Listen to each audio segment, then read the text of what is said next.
Que tu sois étudiant, voyageur, déjà à l'étranger, ou tout simplement intéressé et curieux pour n'importe quelle motivation, cette vidéo peut s'adresser à toi puisqu'on va parler de partir étudier à l'étranger. Je suis pas Google, je vais pas t'expliquer comment faire, en quelques clics tu trouves. En revanche, l'autre question qu'on me pose souvent et que j'ai envie de partager quand on parle d'étudier à l'étranger, c'est pourquoi faire? Je vais te présenter avantages et inconvénients que j'ai pu rencontrer en suivant ces points. Faut bien savoir que tout ça n'est évidemment que ma propre expérience. Déjà, étudier à l'université c'est super différent par rapport au lycée. Un jour j'ai cours avec 15 mecs dans une petite salle et le lendemain j'ai cours avec 300 mecs dans un amphithéâtre et des projections énormes. Oh puis il y a la Fresher Week, mais ça je te spoil pas, tu verras que si tu y vas. Pas le temps de niaiser. Point numéro 1, le commun, le général. C'est ce que tout le monde va te dire. Si on parle des avantages, on peut commencer par la culture. Tout le monde te parlera de culture, mais c'est bien trop vaste. Presque impossible à définir en quelques mots. Ce qu'il faut retenir, c'est que la culture d'un pays, c'est la cohésion de ses membres, son originalité. Ou la culture, c'est entre autres ce qui définit un pays et une nation. Boris. Retenez cette citation pour le bac de philo et pour le conseil, je veux un petit pouce bleu. Ensuite, tu as la langue. Tu sors H24 avec la langue que tu veux travailler. Tu vas la parler, la penser et en l'entendre. Elle va rythmer ton quotidien. Personne ne le contredira, mais c'est la meilleure des façons d'acquérir une langue et toutes ses subtilités. Un autre point, la bouffe. C'est super subjectif, ça peut dépendre de tes goûts et de là où tu veux aller. En général, c'est top, ça te permet de découvrir d'autres choses. Moi, actuellement, j'étudie en Angleterre et j'ai droit à ça.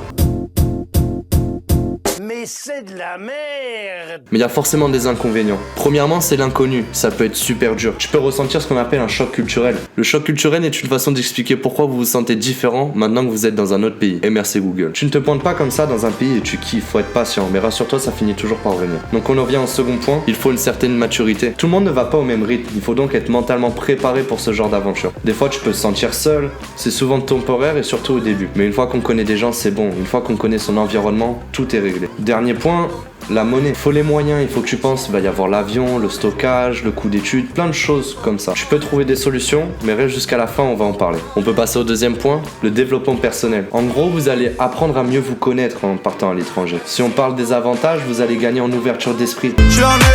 Tu vas côtoyer des gens qui viennent de partout dans le monde. Surtout si t'es dans une capitale. On en gagne en valeur, on gagne en écoute par exemple. De toute façon, si tu parles pas la langue, tu pourras pas faire grand chose d'autre que d'écouter. Tu m'écoutes? Ouais. Tu vas gagner en tolérance. Et je parle pas à ta tolérance à l'alcool, espèce de People laugh. Tu vas apprendre à être dépendant. C'est dur, mais ça apprend. Plus 1. Et tout ça parce que tu sors de ta zone de confort. Plus 2. Et je veux un pouce bleu. Mais attention, ça prend du temps. Il faut que le premier pas il vienne de toi. Ça peut aussi être à double tranchant. Tu peux décider d'être super motivé comme de ne plus rien branler. Inconvénient. Personnellement, j'ai pas trop ressenti le choc culturel. En revanche, j'ai eu le droit au contre-choc. Comment expliquer ça? Le retour au pays peut vous décevoir. Au niveau des proches, il va falloir reprendre ses marques. Il faudra s'ajuster. La montre, elle a continué de tourner dans le même sens pour eux, mais sans doute pas à la même vitesse. Peut donc y avoir un gap. Faut bien garder en tête que les choses elles continuent d'évoluer chez eux même quand t'es parti. Si je peux te donner un conseil, c'est de ne rien espérer. Le gap il peut être plus grand ou bien plus faible que ce que tu pensais. Tu te rendras compte que tout le monde aura changé, ou toi tu auras changé, ou eux pas assez. Être déçu c'est normal et c'est là que le développement personnel il rentre en jeu. Au final c'est pareil, c'est qu'un choc, ça passe, c'est simple. Basique. Point numéro 3, le parcours. Ça va parler un peu de l'école, professionnellement. En gros, comment rassurer ta mère. Si on parle des avantages, on peut commencer en disant que c'est un plus dans le CV. Ce dernier va devenir plus compétitif. Ça veut pas dire qu'il est meilleur ou mauvais, ça veut juste dire qu'il est différent. On peut ensuite travailler n'importe où. Pour n'importe qui, étudier à l'étranger, c'est une preuve d'adaptation. Et cette expérience, elle va t'apporter des atouts qui vont faire de toi un profil unique. Ça peut aussi permettre de suivre un cursus plus intéressant que ce qu'on te propose dans le pays où tu es. Ce que je veux dire par là, c'est que si tu habites en France et que la Sorbonne te ferme ses portes, oh, j'arrive pas à le dire, c'est ouf ça. Try calming down a bit. Like tout. I will not let it. Ce que je veux dire par là, c'est que si tu habites en France et que la Sorbonne te ferme ses portes, en élargissant tes recherches, peut-être que Oxford ou Harvard t'ouvriront les siennes.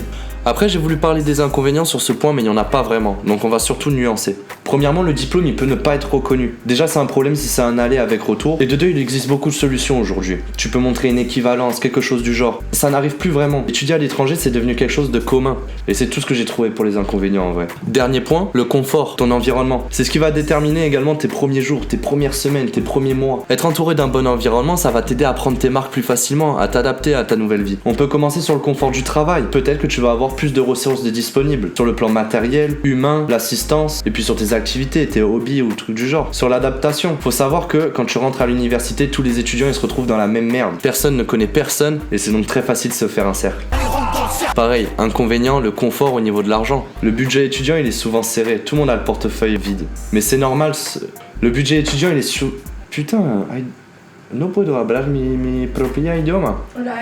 Le budget étudiant il est souvent serré, tout le monde a le portefeuille vide. Mais ça c'est normal et c'est pas seulement si t'étudies à l'étranger. Et merci le Crous. Pareil, sur l'adaptation, les choses qui sont culturellement absentes ou différentes dans le pays où tu veux aller, elles vont peut-être te manquer. Moi c'est con, mais avec tout le temps que j'ai passé ici, le vin et le fromage ça me manque toujours autant. Et d'ailleurs si la famille vous voyez cette vidéo, faites péter un peu du rab. Même les plus petites choses aussi ça va devenir votre responsabilité. Et ça fait chier. Ça va être à toi de te bouger le cul. Si t'as besoin de trouver un job, ça va être à toi de faire le premier pas. Si tu es malade, ça va être à toi d'aller chez le médecin et de le trouver. Et pareil pour la paperasse. Et on sait tous que ça casse les... Par contre, avec le temps, tu vas peut-être rencontrer des gens qui vont pouvoir t'aider et ce sera plus vraiment un problème. C'est surtout le début. Le début, ça fait toujours mal. Please, no! No! Problème de communication. Et celui-là, je crois que ça a été le pire pour moi. Et ouais, se faire des blagues ou raconter une histoire, c'est pas la même chose quand tu pars dans une autre langue. Du coup, on peut sentir que c'est très difficile d'être soi. Ou du moins ce qu'on était. Et tu vas remarquer que c'est là que le développement personnel, il rentre en jeu. Parce qu'on change, mais surtout on s'améliore, on grandit, on mûrit. On a fini pour tout ça. Maintenant qu'on a fini d'aborder tous ces points, parlons des inconvénients. Est-ce que c'en est vraiment? Faut bien garder en tête qu'un inconvénient a forcément une solution. Comme d'hab, Google, il regorge d'informations et c'est à toi de bien l'utiliser. Oh, j'ai dit utilise-le bien. Par exemple, moi pour étudier ici, j'ai dû payer mon université, mais j'ai pas forcément les sous. Il y a beaucoup de choses. Ça va toujours être à toi de te poser les bonnes questions au final pour pouvoir continuer ton projet et répondre aux questions que tu as. Tu l'auras compris, étudier à l'étranger est une grande décision qui peut être très dure. Un séjour de longue durée marquera forcément une personne, mais cela est subjectif et peut être différent d'une personne à l'autre. On a donc vu que bien que les désavantages soient nombreux, étudier à l'étranger a plus d'avantages et de plus haute importance. Certains choisissent la facilité, d'autres non. Aucun des deux n'est bon ou mauvais, ça dépend encore de toi. Il vaut mieux vivre l'expérience que de l'endurer. Le plus dur en fait c'est de franchir le pas. Quitter ses habitudes de vie n'est pas facile mais souvent bénéfique. Cela peut susciter beaucoup de questions, il y a un besoin de réponse. Il sera donc normal d'être dans le doute et de demander conseil. En revanche, il faut comprendre que c'est une décision personnelle et que personne ne peut choisir pour toi. Parmi tous les critères, le choix du lieu sera l'un des premiers. Il va dépendre de tes goûts et de tes besoins. C'est sur ça que se basera tes recherches. Qui souviens-toi, je t'aiderai à cibler à la fin de cette vidéo. Au final, que ce soit toi qui choisis sa destination, ta candidature devra être acceptée par quelqu'un d'autre. Ce qu'il faut comprendre, c'est que cette sensation de choix n'est en fait pas la tienne. Si tu vas aller quelque part, il faut qu'on t'ouvre la porte. Toi, tu ne fais que toquer. Putain, mais c'était beau ça. Oh, c'est ouf. Si vous êtes refusé, ce n'est pas une mauvaise chose. Ça veut juste dire que ça ne matchait pas. Et tant mieux qu'il en soit ainsi. Pour le cas d'une université, il faut bien comprendre que l'institution qui va vous recevoir, elle cherche du win-win. D'un point de vue égoïste, elle voudra le meilleur pour elle, en échange du meilleur pour vous. Finalement, un grand nombre de personnes partant étudier à l'étranger n'en reviennent jamais ou décident de continuer leur aventure ailleurs. Ça veut donc dire que c'est pas assez horrible, même si au début je te l'accorde, c'est la merde. Ce qu'il faut comprendre, c'est que l'arrivée au pays signifie la concrétisation du projet et non pas la fin. En réalité, c'est le commencement de plein d'autres. Passons au conseil. Déjà, le premier, ça va être d'être patient.